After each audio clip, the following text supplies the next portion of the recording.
Je reprends depuis le début. Donc bonjour à toutes et tous. Petit problème technique, encore on est tous dépendants de la technique malheureusement. Allez, pour faire rapide, bon, bien évidemment vos micros seront coupés, mais vous avez la possibilité d'écrire et de nous laisser des questions sur le chat.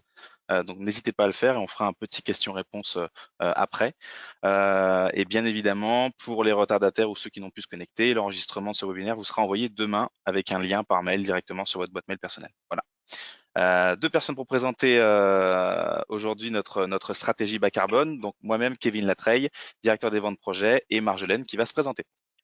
Bonjour, donc Marjolaine Tina, je suis chef de projet marketing et communication RSE au sein de Rainers Aluminium. Donc effectivement, j'ai préparé cette présentation avec Kevin aujourd'hui. J'aurai le plaisir d'intervenir au long de cette présentation.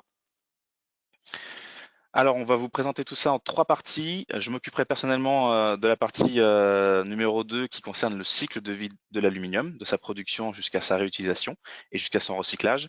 Et bien évidemment, la partie qui vous intéresse le plus aujourd'hui, à savoir l'impact carbone des profils aluminium dans vos projets. Et Marjolaine va vous présenter en préambule une présentation et les enjeux de la réglementation environnementale 2020, donc la RE 2020, en quelques slides. À toi, Marjolaine. Ok, alors, du coup, on avait effectivement un petit sondage à vous partager. Alors, comme on a eu un petit souci technique, on va peut-être passer directement à la suite, quitte à refaire le sondage plus tard. Certains d'entre vous avaient déjà répondu, donc on a quand même des données, mais vous avez peut-être du coup pas compris en fait les explications, donc c'est pas grave. Donc, je vais rentrer directement dans le vif du sujet, donc avec effectivement une introduction sur la réglementation environnementale de 2020. Donc le grand principe de cette réglementation, c'est qu'elle succède finalement à la RT 2012, qui était la réglementation thermique, donc déjà en vigueur jusqu'ici. Cette réglementation environnementale va au-delà de ce qui avait été déjà mis en place pour la RT 2012. Donc, on conserve toute la partie amélioration des performances thermiques des bâtiments et la limitation des consommations énergétiques, mais on ajoute un gros point qui est finalement la décarbonation des bâtiments. Donc, c'est ce qu'on va vous expliquer un petit peu plus loin dans la présentation. Et cette partie-là, elle va donc être voilà, ouais. Elle va donc être très importante pour concernant les émissions de gaz à effet de serre. Pardon. Donc la RE 2020 est une réglementation qui va concerner les nouveaux bâtiments publics et résidentiels, donc pour tout ce qui est tertiaire. Ce sera mis en place, mais pas pour cette première mouture avec ce début de lancement de réglementation. Donc justement, le planning de mise en application, il est le suivant. Nous sommes là donc en début 2021. Donc cette réglementation, elle s'appelle RE 2020 parce qu'elle aurait dû être commencée finalement, être mise en application en 2020. Donc à cause de tous les problèmes sanitaires, ça n'a pas pu être fait. Mais avant finalement cette création de la réglementation, il y a déjà eu des expérimentations donc, qui ont permis finalement d'acquérir des données et de la compréhension et finalement faire des tests à travers le label E+, C-. On y reviendra aussi tout à l'heure.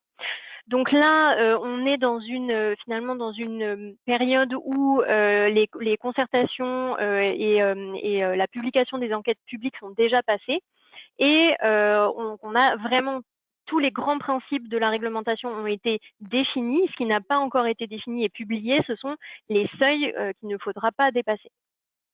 Donc la mise en application a été repoussée à janvier 2022. Et ce qu'il faut savoir, c'est que elle va être donc démarrée pour 2022, mais il y aura plusieurs paliers progressifs qui vont être donc de plus en plus exigeants sur les données des nouveaux bâtiments. Donc pour 2024, on va viser moins 15% d'émissions de CO2, pour 2027 moins 25%, mais l'objectif final d'ici 2030, c'est moins 30% d'émissions de CO2.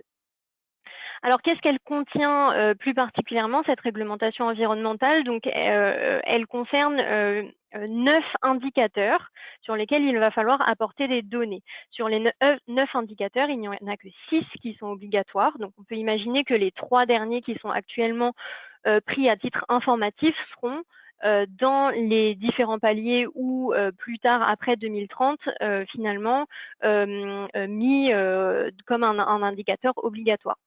Donc sur les 6 indicateurs qui vont nous intéresser aujourd'hui, les indicateurs obligatoires, on en a 3 qui concernent l'énergie, 2 qui concernent l'impact carbone et 1 qui concerne le confort estival des bâtiments. Donc sur la partie énergie, effectivement, les menuiseries en aluminium ont aussi leur rôle à jouer parce que notamment pour l'indicateur B-Bio, il y a donc toutes ces ces exigences en termes de thermique, finalement, de performance thermique de la façade, par exemple. Donc on va avoir un rôle à jouer là-dedans. Par contre, bon là, c'est pas l'idée de cette présentation là aujourd'hui. Et du coup, on va plus s'axer sur les indicateurs d'impact carbone et plus précisément l'impact carbone composant, donc avec le composant aluminium. Vas-y.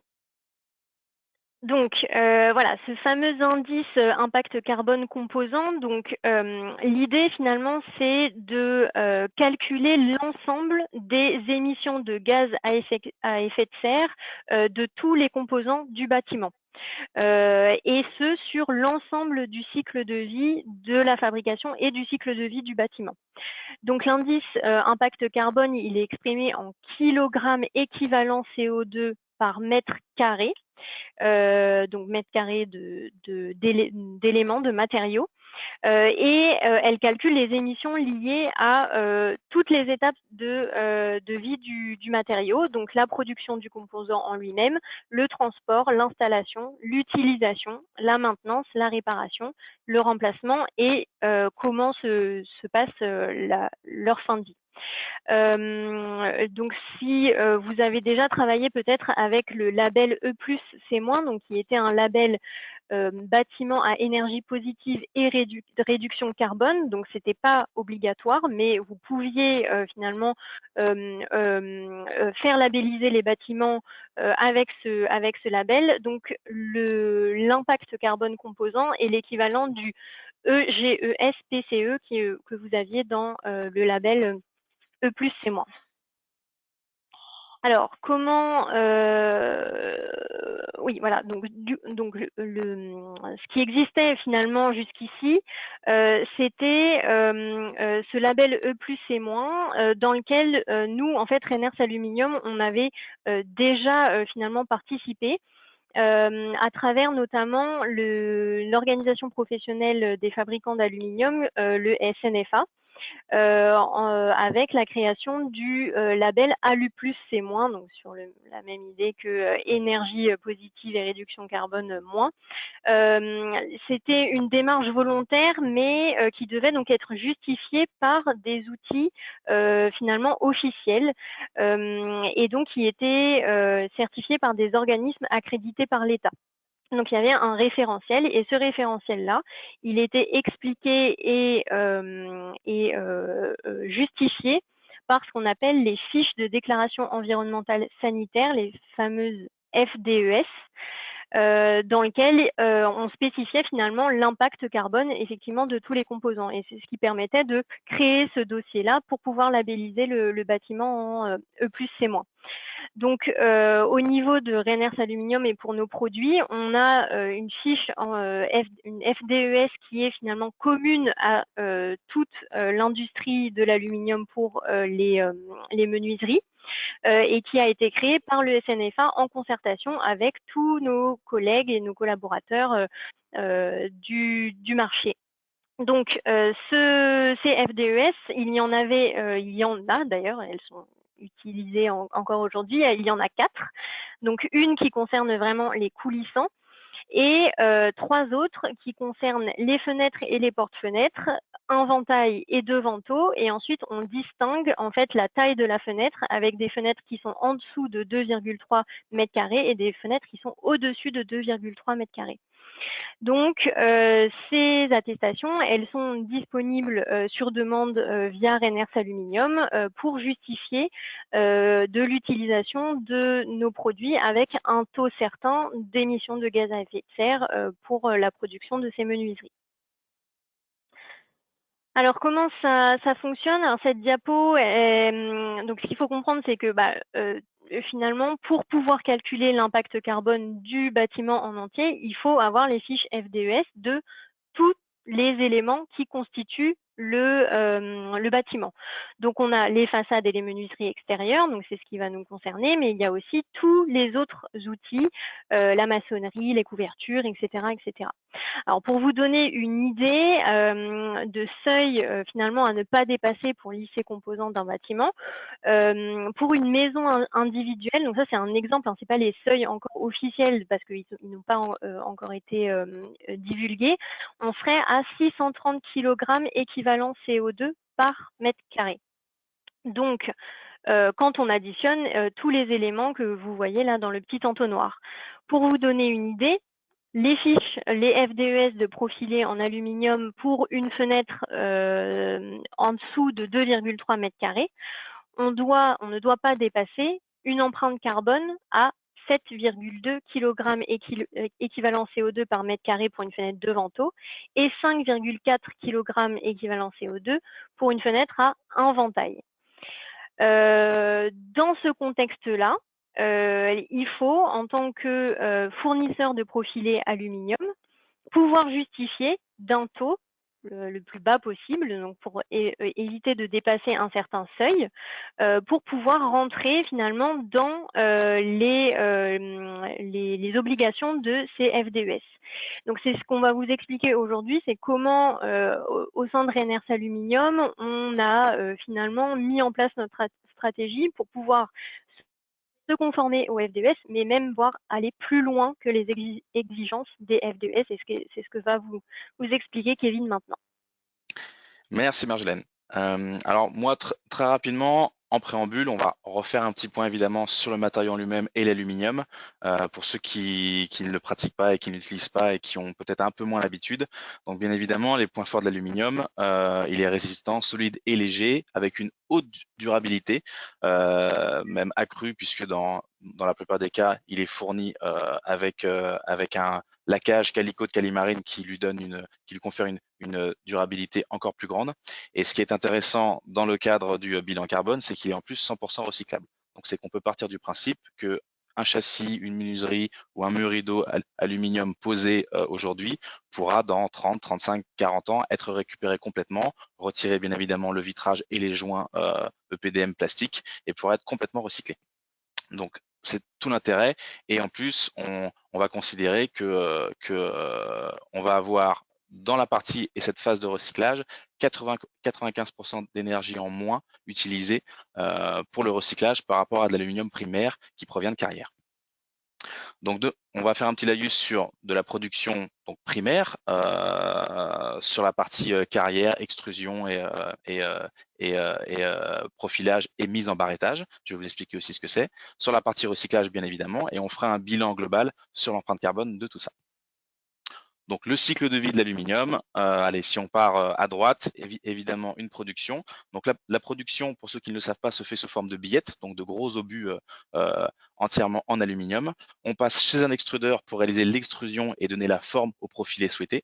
Ensuite, ces profilés-là, on va dire dans 95% des cas, en tout cas sur le marché français, passent sur une mise en barrettage. Donc ça veut dire qu'on va récupérer deux coquilles aluminium, une intérieure, une extérieure, et qu'on va placer entre les deux une barrette polyamide qui va servir de rupteur de pont thermique pour éviter tous les ponts thermiques que vous pouvez connaître sur les chantiers. Bien évidemment, les profilés sont livrés en atelier, ils sont découpés, servent à la fabrication de menuiserie. Bien évidemment, ils sont installés sur site, donc tout type de bâtiment. Le bâtiment vit et lors de sa démolition, l'idéal est de récupérer tout ou partie des profilés aluminium pour faire un tri et ensuite passer au recyclage et relancer tout ce matériau dans une production nouvelle. Pour aller un peu plus loin dans les chiffres et vous expliquer aussi ce que faisait Rheners depuis déjà quelques années, puisque ça fait maintenant presque une dizaine d'années qu'on a déjà de l'aluminium recyclé, c'est pas nouveau, mais depuis 2019, voilà un petit peu les chiffres. On avait dans les profilés aluminium vendus, donc dans l'ensemble des ventes sur le marché européen de Rheners Aluminium, dans une billette complète, vous aviez 54% déjà d'aluminium recyclé et 46% d'aluminium primaire, donc provenant de carrières. Donc dans la pratique, on retrouve notre cycle que vous voyez ici. Et pour la petite information, lors de l'extrusion, il y avait bien évidemment des chutes récupérées issues de cette extrusion, donc on va dire la fin des billettes qui pouvaient être récupérées et réutilisées dans le tri et le recyclage.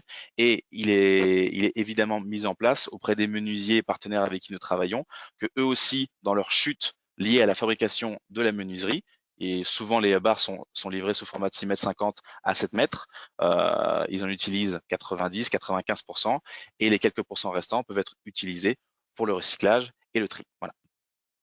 Donc ça, c'était jusqu'à 2019. Et depuis 2020, nous avons intégré une nouvelle composante, à savoir que vous avez toujours de l'aluminium recyclé, donc à hauteur ici de 44%. Vous avez toujours de l'aluminium primaire, on va dire standard, issu des carrières, et on a rajouté de l'aluminium primaire, mais dit bas carbone. Alors, je vais vous expliquer un peu ce que c'est que pour transformer de l'aluminium, vous avez besoin d'une source d'énergie. On part d'un matériau basique qui est le bauxite, qui est transformé en aluminium. Et pour créer cette transformation, il faut beaucoup d'énergie. Dans la pratique, voilà, donc on part du bauxite, on a un procédé chimique Bayer qui est utilisé, et pour créer de la poudre d'alumina qui sera, elle, utilisée pour créer les billettes d'aluminium. Ce procédé est extrêmement énergivore et dans la plupart des cas, on verra aussi le bilan carbone de ce qui se fait en Europe en moyenne et même dans le monde, on dépense beaucoup d'énergie et donc on produit beaucoup de CO2. L'idée, c'était d'optimiser un peu tout ça et de transformer ce matériau primaire en aluminium, mais de transformer avec une énergie verte. Donc, on a signé des partenariats avec plusieurs entreprises en Europe, en Belgique, aux Pays-Bas, où l'ensemble de la production ou la transformation de ce bauxite en aluminium se fait avec de l'énergie verte et principalement de l'énergie hydraulique. Donc, nous sommes souvent près de barrages et c'est l'énergie de ces barrages qui est récupérée et utilisée plutôt que le charbon, plutôt que le gaz, qui est utilisé pour la production de l'aluminium primaire. Donc là, on parlera ici d'aluminium primaire bas carbone. Donc en opposition à l'aluminium primaire standard, que vous voyez en haut en bleu, qui lui sera transformé effectivement avec des énergies dites fossiles, donc plutôt du gaz et du charbon. Pour vous donner un ordre d'idée, voilà, on fait un peu le comparatif. Vous avez sur les deux histogrammes de droite la moyenne mondiale de production de CO2 liée à la fabrication de l'aluminium ou à la transformation de l'aluminium. Donc vous voyez qu'on est au moins à 10 kg de CO2 rejeté par kilo d'aluminium produit. La moyenne européenne fait un tout petit peu mieux en se plaçant à 8,6 kg. Donc ça, ce sont les chiffres encore de fin 2019. Il faudra voir avec tout ce qui est mis en place s'il y a des modifications. Je pense qu'on aura les chiffres d'ici quelques mois. Vous avez aussi, pour information, la production et le coût en CO2 de la production d'aluminium si on utilisait de l'énergie 100% charbon ou 100% gaz. Donc vous voyez qu'on peut monter très très haut, au-delà de 15 kg et pour le gaz entre 12,5 et 13 kg.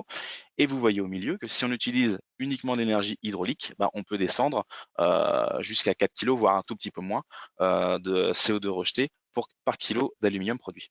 Donc vous voyez ici tout l'intérêt et toute l'astuce de pouvoir utiliser cet aluminium primaire bas carbone dans un mixte avec du recyclage bien évidemment, parce qu'on en fait déjà, dans un mix qui nous permettrait de diminuer encore un peu plus le taux de CO2 rejeté. Le recyclage, vous l'avez compris, donc il provient des menuiseries qui ont été déposées sur les chantiers en démolition ou en réhabilitation. Les profilés sont découpés, triés. Alors dans ce tri, je précise qu'il n'y a pas de mélange, on essaie de conserver, mais je vous parlerai un peu du mélange et de la composition de l'aluminium en lui-même. Il n'y a pas d'aluminium, on va dire, dit alimentaire, donc pas de canettes, pas de choses comme ça. On reste sur de l'aluminium utilisé pour le bâtiment, de la refusion, du moulage en billettes et de l'extrusion. Et pour parler effectivement de la composition de cet aluminium, sans rentrer dans le détail et sans aller trop loin, on va dire, dans la technique, parce qu'on n'est pas chimiste et c'est pas notre métier, mais voilà, il faut garder à l'esprit qu'il est impératif de conserver un aluminium utilisé pour le bâtiment, qui sera utilisé pour l'alliage et qui sera refondu pour le recyclage. Pourquoi? Parce que chaque molécule qui compose le profilé et donc la billette va pouvoir, si le taux de ces molécules est trop changé, ou en tout cas s'il y a de trop fortes modifications, va pouvoir changer la nature du profilé. Alors pas d'inquiétude, la modification de ces molécules, ou en tout cas de leur présence, n'apportera pas de modification en termes de solidité de l'aluminium. Il n'y aura pas d'aluminium plus ou moins solide. Par contre, on a un sujet qui peut être très important, ça va concerner l'anodisation et la pré-anodisation. Donc l'anodisation, c'est une teinte donnée au profilé qui va se rapprocher un peu de l'aluminium brut, ce qui est très demandé. On fait également de la pré-anodisation, donc qui se fait sous forme de bain. Donc l'ensemble des profilés sont baignés dans un bain spécifique, et on réalise souvent de la pré-anodisation pour faire du laquage, on va dire haut de gamme, plutôt qu'alicote, et également calimarine. Donc lorsque vous allez avoir par exemple de la pose de menuiserie dans des milieux hostiles, des milieux salins ou alors très pollués, on va considérer qu'il est très important de faire d'abord une pré-anodisation. Et dans le cadre où on aurait une trop forte modification, donc parfois souvent avec un trop gros taux d'aluminium recyclé, on peut avoir une modification de cette composition et sortir du cadre. Alors pour ceux qui lisent ou qui rédigent des cahiers des charges et des CCTP pour la fabrication des bâtiments, sur la partie menuiserie aluminium extérieur, vous verrez que bien souvent, il est conseillé de placer de l'alliage 60-60, donc le AA 60-60. C'est vraiment l'aluminium prédisposé pour le bâtiment et pour la fabrication des menuiseries. Sauf que si vous avez une composition avec peut-être trop d'aluminium recyclé dans votre mélange, vous pouvez sortir de ce créneau-là et ne plus être en 60-60 et sortir avoir du AA 60-63 ou du 60-05, ce qui pourrait limiter les sujets en termes d'anodisation et de pré-anodisation et poser problème. Et on peut avoir parfois des CCTP et des cahiers des charges pour la fabrication du bâtiment un peu antinomiques. On va demander du AA 60-60 et en même temps un taux d'aluminium recyclé très très élevé, ce qui pourrait ne pas être possible techniquement dans la fabrication du profilé. Voilà, donc ça, il faut bien garder en tête. Donc nous, on s'est mis nos propres règles, comme je vous l'ai dit, il y a à peu près un an et demi. Tout est parti de la maison mère en Belgique, où on a défini nos propres critères qui sont un peu plus restreints que l'aluminium A 60-60, et on a donné ce cahier des charges à nos fournisseurs de billettes, donc à ceux qui vont faire le recyclage, qui vont produire les billettes, et aussi à nos extrudeurs, qui sont garants de ce format-là et de ce cahier des charges aujourd'hui. Donc, en termes d'empreinte carbone, qu'est-ce que ça donne? On a fait un petit tableau récapitulatif très simple. Vous avez ici, dans la première colonne, on l'a vu tout à l'heure, le cas où j'aurais une billette et un profilé aluminium qui serait fait et qui serait créé avec la moyenne mondiale, donc qui rejetterait aujourd'hui à peu près 8,6 kg de CO2 par kilo d'aluminium. Donc ça, ce serait sans effort de notre part, pas d'aluminium recyclé, pas d'aluminium bas carbone. On peut prendre le cas où on partirait sur de l'aluminium 100% bas carbone, alors qui aurait peut-être un coût un petit peu plus élevé, mais dans ce cas-là, on pourrait descendre jusqu'à 4 kg de CO2 rejeté. Vous avez le cas, et c'est aujourd'hui la moyenne européenne, où on va intégrer 40% d'aluminium recyclé. Donc là, on pourrait descendre jusqu'à 5,4 kg de CO2 rejeté par kilo d'aluminium. Et vous avez les deux dernières colonnes qui correspondent aux chiffres de Reiners. Donc, ce qui était fait jusqu'à la fin 2019, à savoir 46% d'aluminium recyclé, mais pas d'aluminium bas carbone. Et là, dans ce cas-là, on arrivait à descendre jusqu'à 4,9 kg de CO2 rejeté. Et depuis début 2020, vous avez le mixte dont je vous ai parlé et que je vous ai présenté un peu plus en amont. 44% d'aluminium recyclé rajouté avec 26% d'aluminium bas carbone. Le reste des pourcentages correspond à de l'aluminium primaire standard, donc qui ne sera pas bas carbone. Et là, on se situe, alors on sera en deçà, 3,8, 3,9, ça peut varier en fonction des mélanges, mais en tout cas inférieur à 4 kg de CO2 rejeté par kilo d'aluminium produit. Voilà, donc ça c'est les chiffres qu'on annonce. Point important et que je veux aussi préciser, ces chiffres-là qui sont déjà en place, qui sont déjà une réalité chez Reiners, c'est la production standard et c'est la production pour l'ensemble de nos ventes.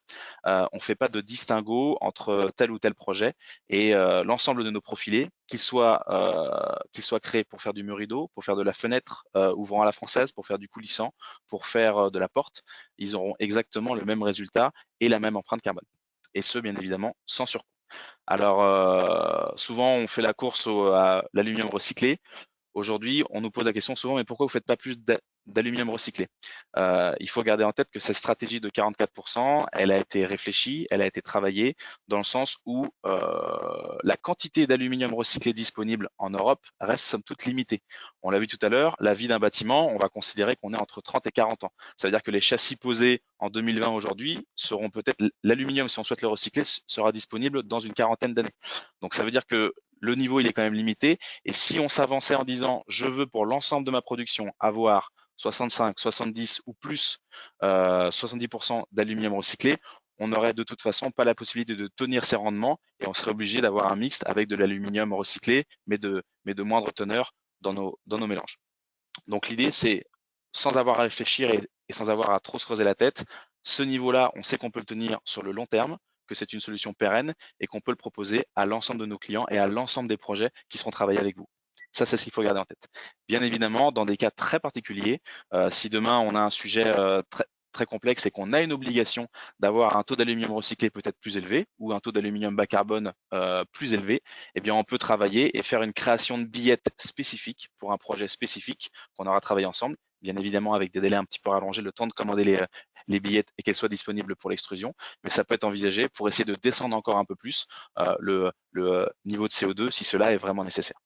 Donc tout ça, on le verra peut-être et on le découvrira tous ensemble à partir, j'espère, d'ici juin-juillet, lorsque les niveaux et les seuils de niveau carbone seront donnés et voir quels efforts est-ce que nous, on peut faire en termes de fourniture de menuiserie aluminium par rapport aux autres corps d'État.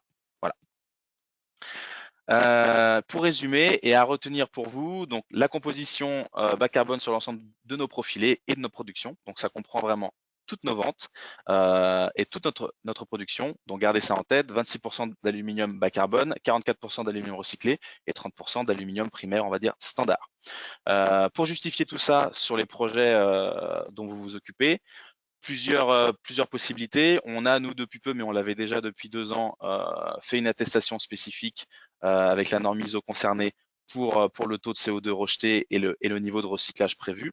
Donc ça, cette norme ISO a été retravaillée avec nos extrudeurs et nos fournisseurs de billettes. Donc ça, ce sont des données officielles signées par notre maison mère ici en Belgique.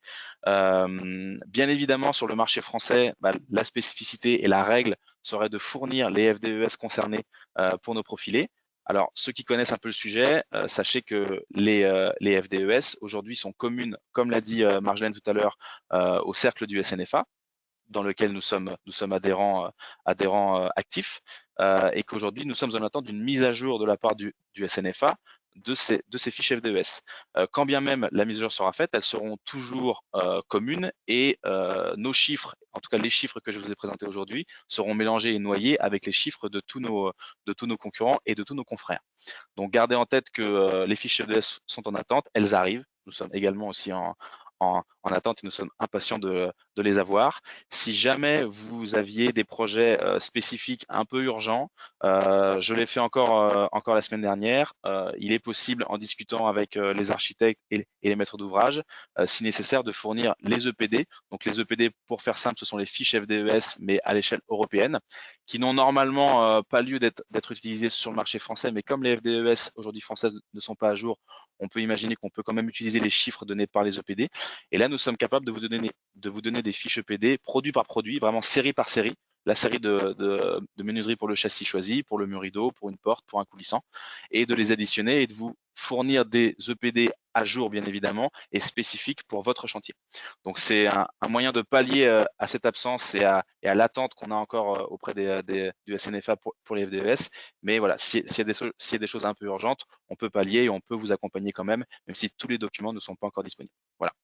Bien évidemment, on n'en a pas parlé, mais le plus c'est moins qui est toujours actif, on peut également vous accompagner. Et on a aussi tous les calculs de points nécessaires pour le lead, le BRIM et le cradle to cradle. Si jamais vous avez des projets concernés, ce sont des choses que l'on fait déjà depuis quelques années.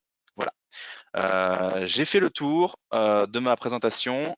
Si jamais vous avez des questions, j'espère que vous les avez notées, mais on peut faire un question-réponse et puis vous apporter quelques lumières supplémentaires si nécessaire. Très bien. Merci Kevin, je pense que c'était très clair. Alors on a déjà quelques questions de la part de nos participants. Je pense que je vais les lire dans l'ordre, il n'y a pas forcément de logique. Donc, est-ce que les barrettes, les rupteurs thermiques sont également recyclés? Alors aujourd'hui, non. En fait, ils rentrent pas dans le cycle de recyclage de l'aluminium et ils ont une composition spécifique. Et s'il y a une trop grande modification de température, parce que souvent c'est lié à de la fusion, ils sont très peu réutilisables. Donc aujourd'hui, je crois qu'on a des systèmes de barrettes qui peuvent être différents en fonction des séries. Enfin, le rupteur de pont thermique, par exemple, utilisé pour un mur rideau n'est pas le même que pour un châssis, et tous ne sont pas recyclables. Et du coup, on peut être en attente, et d'ailleurs, on devrait avoir quelques éléments complémentaires sur le niveau de recyclage de ces barrettes-là, alors qui correspondent à quelques pourcents de la matière de nos profilés. Mais aujourd'hui, on n'a pas trop de données et c'est une chose sur laquelle on travaille et sur laquelle on pourra fournir aussi quelques éléments, normalement dans quelques semaines. Ok, on a une autre question, toujours sur le thème du recyclage. Le laquage n'est-il pas un frein au recyclage d'un profilé? Euh, Pas nécessairement, puisque alors lorsque vous refondez les profils aluminium, effectivement, il y a toujours une partie, on va dire, qui est bonne à jeter à la poubelle, mais les profilés laqués sont utilisés et sont refondus. Dans la refonte, le laquage et la poudre initiale qui est utilisée est détruite avec une forte chaleur. Donc effectivement, mais je l'ai dit aussi dans la composition de nos billettes, l'aluminium primaire va avoir une pureté, on va dire, un peu plus grande, même si le mot pureté est pas forcément adéquat, ça va être un peu plus pur que de l'aluminium recyclé. C'est pour cette raison qu'on limite volontairement le taux d'aluminium recyclé dans nos billettes, pour pas qu'il y ait trop d'intrusion de corps étrangers qui seraient trop différents ou qui modifieraient la teneur de notre mélange. Donc effectivement, c'est un frein, mais assez minime, et on le limite en limitant le taux d'aluminium dans nos billettes. Ok. Mais juste pour aller plus loin, il faut aussi garder à l'esprit qu'aujourd'hui, le laquage, le thermolaquage est quand même indispensable, puisque c'est lui qui va protéger aussi l'aluminium des corrosions extérieures et des attaques extérieures. Donc c'est aujourd'hui difficile de s'en passer. D'ailleurs, Mm. on ne vend pas d'aluminium brut et il n'y a pas d'aluminium brut qui sont posés directement sur chantier. Alors, bah, justement, c'est une très belle transition avec la question suivante. Parfait. Les FDES couvrent uniquement le profil brut ou l'ensemble des composants d'une fenêtre inclut le laquage? C'est une bonne question. Pour moi, ça va être les profilés bruts parce que le laquage, on est sur du produit chimique. Donc, effectivement, la labellisation Babio va être très limitée. Après, il faut considérer aussi que sur le laquage, on parle de quelques microns, pardon, d'épaisseur de laquage. Donc, il n'est pas forcément pris en compte. Et pour aller effectivement plus loin dans le calcul des FDES on va dire du bilan carbone de la fenêtre complète, là, aujourd'hui, on n'a parlé que du matériau qui nous intéresse, donc à savoir l'aluminium, et celui qu'on maîtrise en tant que gamiste aluminium, en tant que concepteur. Mais vous allez bien évidemment rajouter le vitrage, qui est une composante importante, ou en tout cas tout autre élément de remplissage, qui eux aussi auront à fournir le bilan carbone et l'empreinte carbone de leur production. Donc ça, c'est encore un Oui. autre sujet, et il faudra adosser effectivement les FDES de l'aluminium avec les FDES du verre ou d'un panneau sandwich ou d'un panneau quelconque pour avoir le bilan total du châssis ou en tout cas de l'ensemble composé aluminium. En fait, ouais, les FDES telles qu'elles sont faites là par le SNFA, c'est vraiment pour l'ensemble de la menuiserie avec des profilés aluminium, mais Ouais, effectivement avec le verre et tout ce qui la compose. Donc après, dans les FDES, il y a le détail finalement de chaque composant de la menuiserie avec chacun leur seuil en fait c'est finalement ça. et leur calcul de cycle de vie. C'est ça. Alors, il faudrait regarder, mais là, j'ai pas trop la réponse. Comment a été fait le calcul pour le vitrage? Mais j'imagine qu'il est proche du calcul qui a été fait pour l'aluminium, à savoir qu'ils ont dû récolter les données de différents fournisseurs de vitrage, faire une moyenne et puis donner un chiffre moyen ou alors un chiffre médian. Ouais, on pourrait vérifier effectivement. Ok, alors j'ai une autre question. On revient sur le sujet du recyclage. Lors du recyclage, est-ce que l'alu Reiners et l'alu 6060 sont dissociés? Non, alors le double A 60-60, c'est vraiment la teneur chimique de la billette. Donc ça veut dire que vous avez un cadre normatif qui dit que si vous voulez faire de l'aluminium 60-60, donc pour la construction de vos bâtiments, vous avez un cadre et vous ne devez pas dépasser tel taux pour telle molécule, tel taux pour telle molécule. Ça, c'est un fait. Nous, chez Reiners Aluminium, on a pris ce cadre-là et on l'a réduit. On s'est fait une norme Reiners à nous, une norme interne, en disant, nous, on est capable, on a fait bien évidemment plusieurs essais et plusieurs constats, on est capable, avec nos fournisseurs actuels, de tenir un mélange et de réduire cette proportion à modifier la teneur des différents atomes qui la composent et de réduire ça. Donc en fait, à partir du moment où c'est du AA 60-60 sur le papier, il n'y a aucun problème. Renner on s'est contraint nous-mêmes à avoir une norme personnelle encore plus restrictive que ça. Donc ça veut dire que l'aluminium Renners sera forcément de l'alliage certifié AA 60-60. Et si un jour on se trompe, s'il y a un problème industriel, il faudra que l'on vérifie, même si on sort de nos normes, que l'on reste au moins dans ces normes-là, AA 60-60.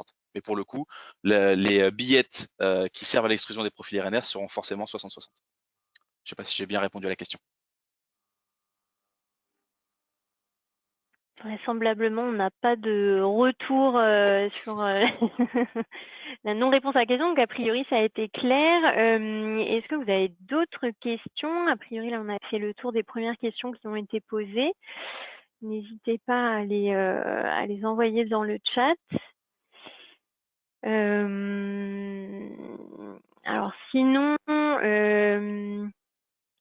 est-ce qu'on refait quand même alors le petit sondage pour voir si vous avez bien compris cette présentation ou pas? Je ne sais pas. Ah oui, bah, là c'est des mauvaises réponses. Là c'est formation, séminaire, On notera les noms. 3 jours de commando. S'il n'y a pas d'autres questions, on va peut-être faire ça. Avons-nous En tout d'autres? cas, s'il y a des questions qui naissent après ou si vous avez des questions sur des projets spécifiques, voilà, n'hésitez pas. Vous recevrez un petit mail, je pense, demain avec l'ensemble de nos coordonnées, les miennes qui sont notées ici, et on est à votre disposition, moi qui suis en Île-de-France, mais aussi en région avec mes collaborateurs pour vous accompagner sur le calcul et sur le bilan carbone de votre bâtiment et bien évidemment sur tous les autres sujets acoustiques, thermiques et tout ce qui est lié à la façade, évidemment. Oui, tout à fait. Merci de repréciser ça, Kevin. Il y a peut-être quelque chose aussi qu'on n'a pas dit et qui peut être important, c'est que tout ce qu'on vous a présenté aujourd'hui sur les différentes compositions d'aluminium, c'est vraiment valable pour tous les produits Renner Absolument. sur le monde entier. En fait, c'est pas que en France, c'est vraiment au niveau du groupe Renners Aluminium sur tous les pays dans lesquels Renners Aluminium est présent. Voilà. Et donc du coup, j'explique ça dans l'idée de dire que on a cette réflexion-là dans un contexte global mondial en fait, et pas seulement avec les données qu'on peut avoir en Europe ou sur la Tout à France. fait. Voilà.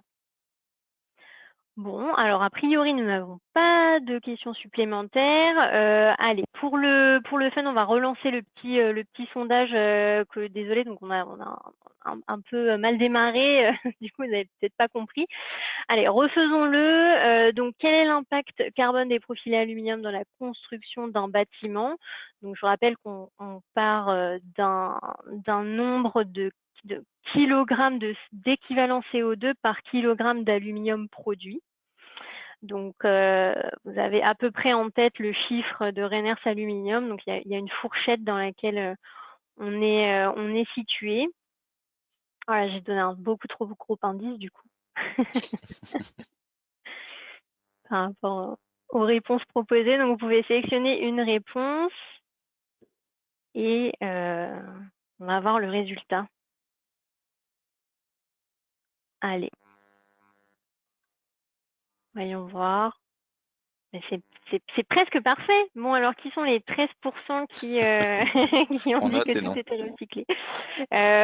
Bon, en tout cas, voilà, vous avez maintenant une meilleure idée, je pense, de ce matériau aluminium et quelle place il peut avoir finalement dans ce grand monde de la construction des bâtiments. Et voilà, on espère que ça a été clair pour vous.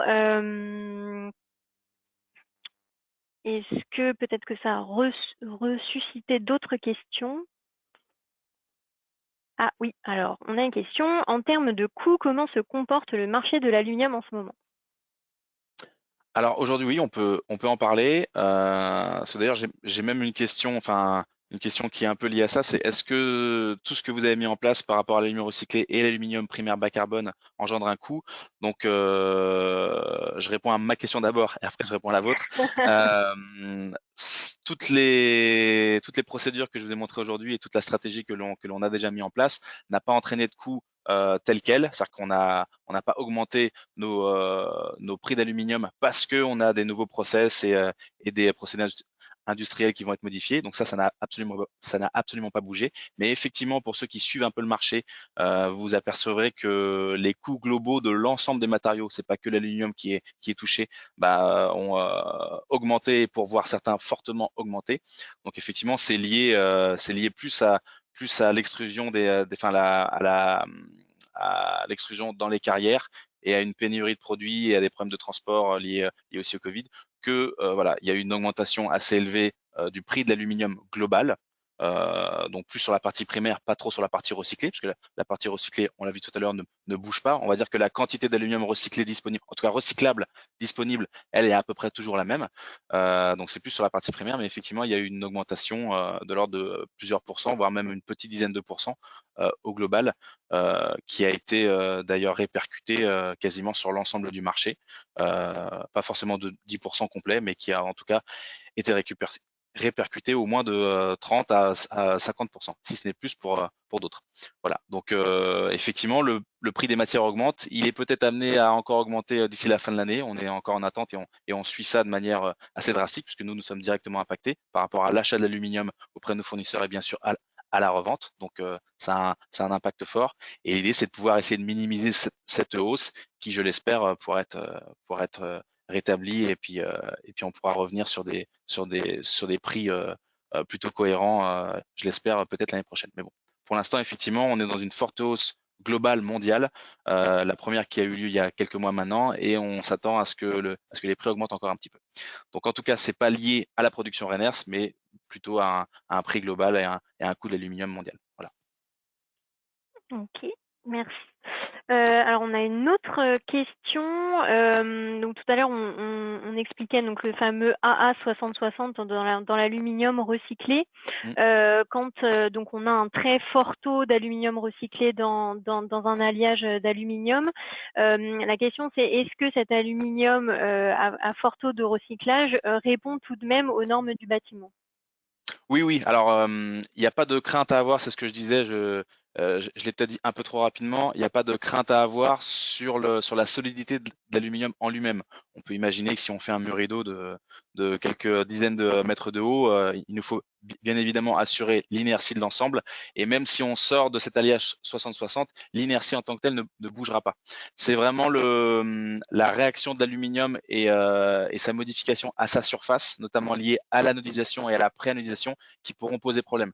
Effectivement, un aluminium qui n'est pas 60-60, si on part du principe que le projet est prévu pour faire de l'anodisé naturel, par exemple, eh ben on peut s'attendre à soit des taches ou en tout cas un manque d'homogénéité de la teinte du profil, ce qui le rendrait quasiment inutilisable et inacceptable pour l'utilisation sur un projet. Donc c'est vraiment l'aspect, on va dire, esthétique qui pourrait être impacté, mais pas l'aspect au niveau solidité et en termes d'inertie. Pas d'inquiétude à avoir là-dessus. Mm. Oui, tout à fait. Ok. Alors, est-ce qu'on a des ratios de quantité moyenne de kilogrammes d'aluminium par mètre carré d'habitation pour l'habitat collectif en menuiserie extérieure? Ou alors là, non. Ça dépend Après, du bâtiment. oui, oui, ça dépend du bâtiment. Enfin, il y a différents sujets.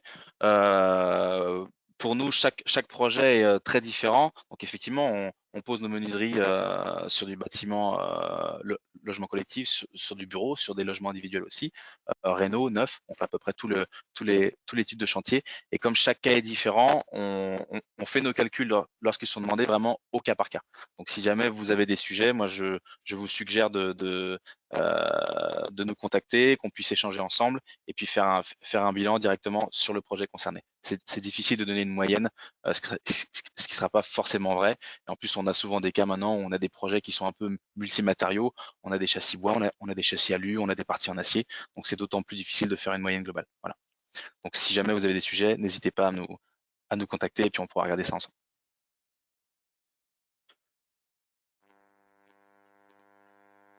Ok, très clair. Alors, il semblerait qu'on n'a pas d'autres questions. Il nous reste encore quelques minutes si vous en avez encore. N'hésitez pas.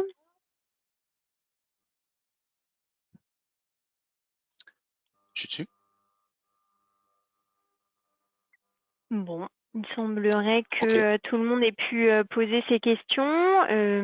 Du coup, je pense qu'on va clôturer. Donc, comme vous disait Kevin, il est à votre disposition si vous avez d'autres questions sur des projets particuliers. Dès demain, en fait, vous recevrez automatiquement par email le replay de ce webinaire au cas où vous ayez loupé quelques parties. Et surtout, on vous remettra finalement les contacts de Kevin dans cet email. Vous pourrez le joindre donc par mail ou par téléphone. Et voilà, on se fera un grand plaisir de répondre à vos questions si vous en avez en privé, on va dire. Exactement. En tout cas, merci à tous d'avoir participé. N'hésitez pas si vous avez des questions complémentaires et on est prêt à vous accompagner si besoin. Voilà. Merci, au Merci bien. revoir, bonne journée Bonne à journée à tous. tout le monde. Au revoir. Au revoir.